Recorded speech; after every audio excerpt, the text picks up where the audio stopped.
Okay, so in this video, I'm going to show you how to solo a Mega Nest, uh, specifically focusing on movement, right? And right now I'm armed with a cookout shotgun to create space. I've obviously got a bubble shield because the bugs have the worst coding in the game, right? You'll get slowed when the acid never touches you. You'll get AoE staggered by impaler tentacles that never touch you. All that kind of nonsense, right? And obviously there's all those hunters and so on. So bubble shield always. And I've also got a grenade launcher so I can hit fire, kill enemies very quickly, and also close bug holes quickly. I'll pause through bits and pieces of the video to show you like why I'm doing it, how I can basically solo this nest without ever using stims as well. Okay, so let's go ahead. Oh, and when I was going over this footage before, I think I did it in about what, 2 minutes 40 seconds. I'm not sure how fast that is, but anyway, let's go. Okay, so obviously there's always going to be one or two of those spore charges there. Okay, so I know there is a bar titan we just saw, so I know I have some time to kill this bug hole. And then I know that the bar titan has just started its spit animation because it's just done a stomp, and it's just readying its bio spit the audio cue. So I'm gonna see, can I kill that bug hole or not before it spits? And I'm gonna move before it spits. Okay.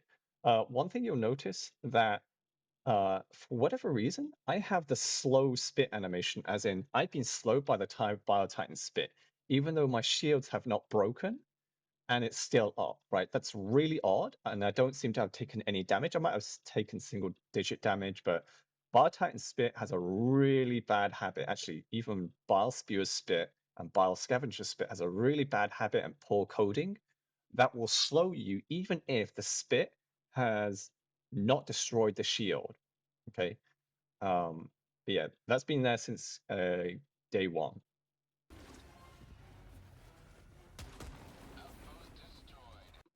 Okay, so obviously I'm not going to do anything about that charger because I don't need to. It's stuck there for whatever reason.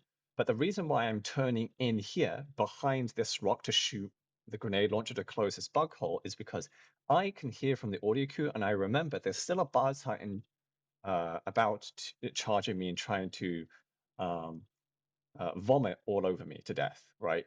And I'm okay with this because this rock is largely impenetrable. The Bile Titan cannot spit through it, okay? And so I'm going to let the rock protect me. And I'm also not going to do anything against the charger because I'm going to use it as additional cover in case the Bile Titan climbs over the rock and decides to spit me.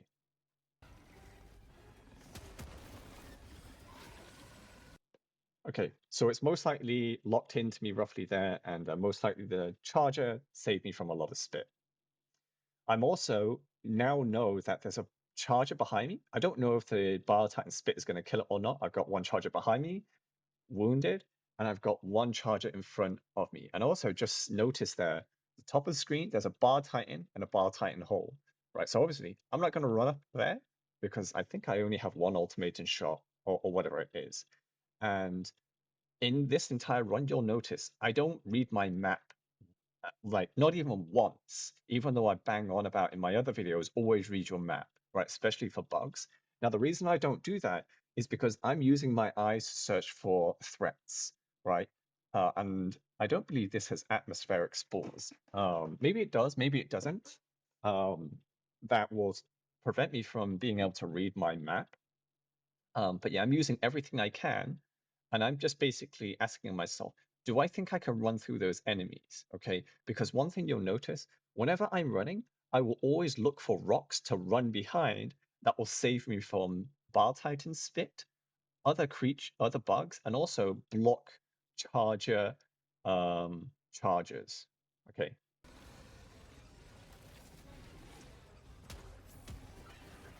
okay, so two charges that just head bumped each other, and okay, actually no, let me keep going with this.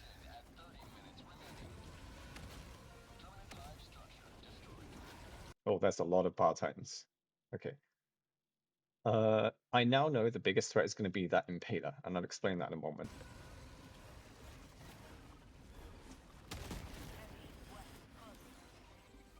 Okay, checking behind my back, see who's there. I'm mostly checking for charges more so than anything else.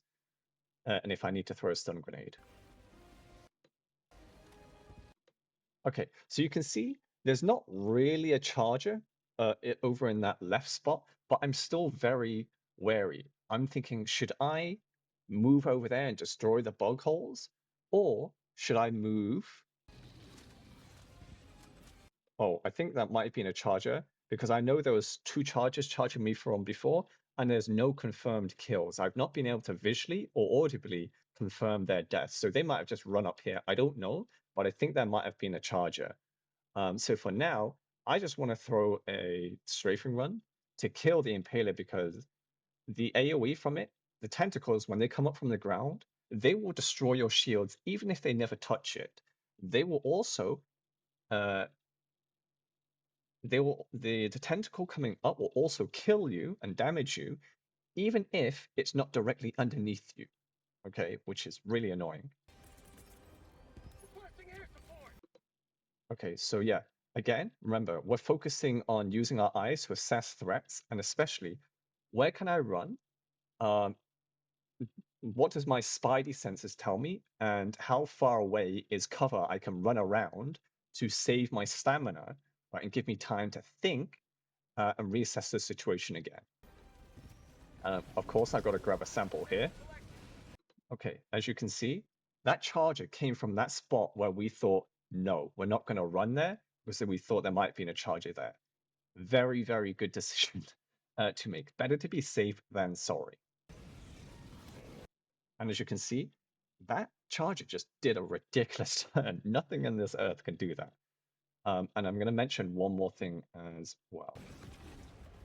Okay, so obviously, um, here, a lot of people would be fucked. Okay, and I learned this through a lot of trial and error, is you don't have enough time to throw a stun grenade, right? From back before, I didn't have enough time to throw a stun grenade. Uh, at least I don't think so. That's what my instincts are telling me. And I know that no matter what, that charger is going to ragdoll me once it touches me just a tiny bit. Now, I completely disagree that it should ragdoll you if it doesn't break your shield, or even if it does break your shield. Okay, but one thing I've noticed is that it will ragdoll you a million miles away.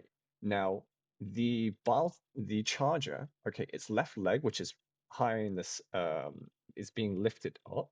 The armored one is if I get hit by that, okay, it will shoot me all the way across, right, over that side of the map, away from the Mega Nest, which, as you can see, there's no bugs there, which will push me away out of danger. That's what I'm gonna do.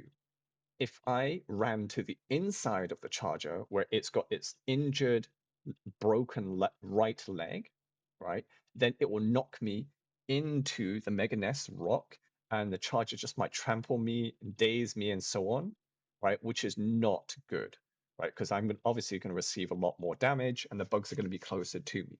So when you are wearing a bubble shield, okay, always make sure that if a charger is going to hit you during the charge, make sure you get onto the side of the charger, or make sure you get ragdolled away from bugs. Okay,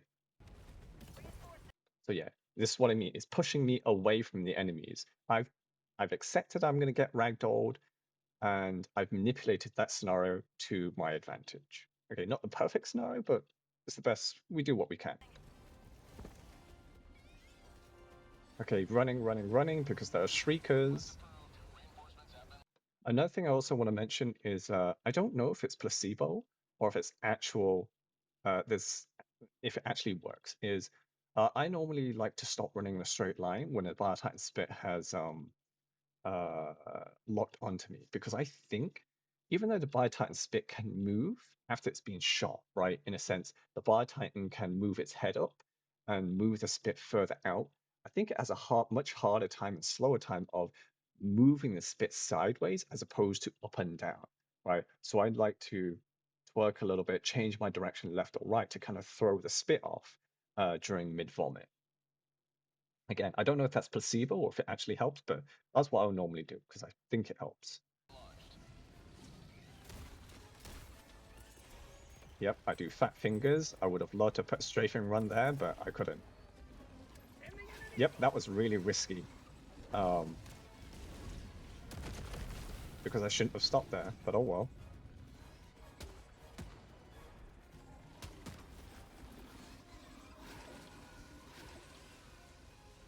Again, I'll also mention is I don't know, but I've been spelled so many times by these bar titans.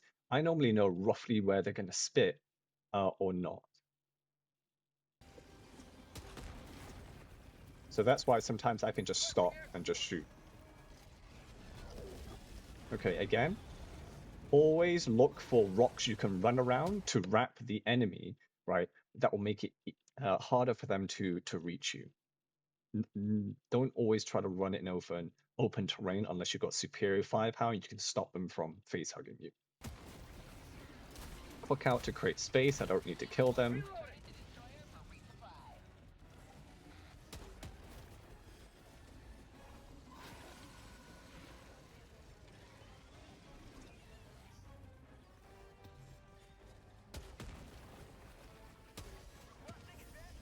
Okay. Now I'll mention here, I'm not sure if you just heard, but I just heard a bug breach right to the right of me. Everything I do after here is both kind of be slightly clever, but it's also pure ego driven. Okay, me collecting all the samples across the way and the mutated egg.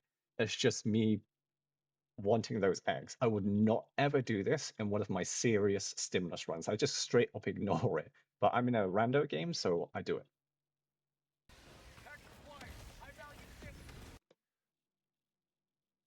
Okay, so I am checking. I know that my stamina is really low. So the way that I'm going to be saved here is running behind that rock to protect me from Bar Titan Spit. I should ideally drop the egg and use a cookout to kill and stagger a few of the hunters, but I don't. Pure ego play again, right? Don't recommend you do this. Use the cookout. Drop the egg, okay? Because if you die, you get frustrated. It's going to be your fault. Luckily, that didn't happen here.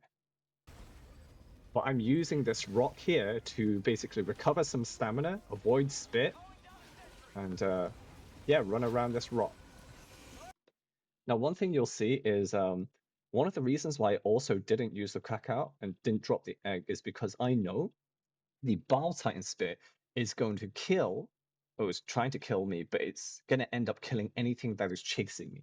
I'll often use that tactic to bait enemies uh, and just focus on running. It also helps that when you're soloing a bug nest, okay, if you're running and trying to do some crazy moves, um, kind of like I'm doing here, is understand the layout of this mega nest and the nest that you're trying to solo. Because I know this nest very well. It's probably, I think there's only three mega nest types, but I know this layout almost inside and out. I know where all the nice little rocks I can run behind because I've done it so many times due to memory. This is also the hardest nest, but yeah. So again, let's just recap the steps to do this because this is literally the end of it, right? Is um, when you're reading, when you aren't reading the map or you don't have enough time to, or you can't, use your eyes. Always look. Where is the enemy? Where is the biggest threats? Where is the next space I can run to that is with some rocks I can run behind to recover some stamina or to protect myself from charger runs or Bio Titan Spit. Like which piece of that terrain is the closest to me with the least amount of bugs? I'm gonna run there. I take it one step at a time. Um, so yeah, and also obviously rely on audio cues as well for Bio Titan Spits, so you know when to move as well. But anyway, this video. I'll probably shoot and share and upload more videos like this, just showing more ways, more scenarios of movement, what I'm thinking, and so on. Because I'm doing this by muscle memory by now, right? By instinct, because I've done it so many times. But it isn't that difficult to do. You guys can probably learn and start doing this yourself. uh, after like maybe a dozen or so tries, right? But yeah, have fun with it. If you like this video, share, like, and subscribe, and I'll see you in the next one.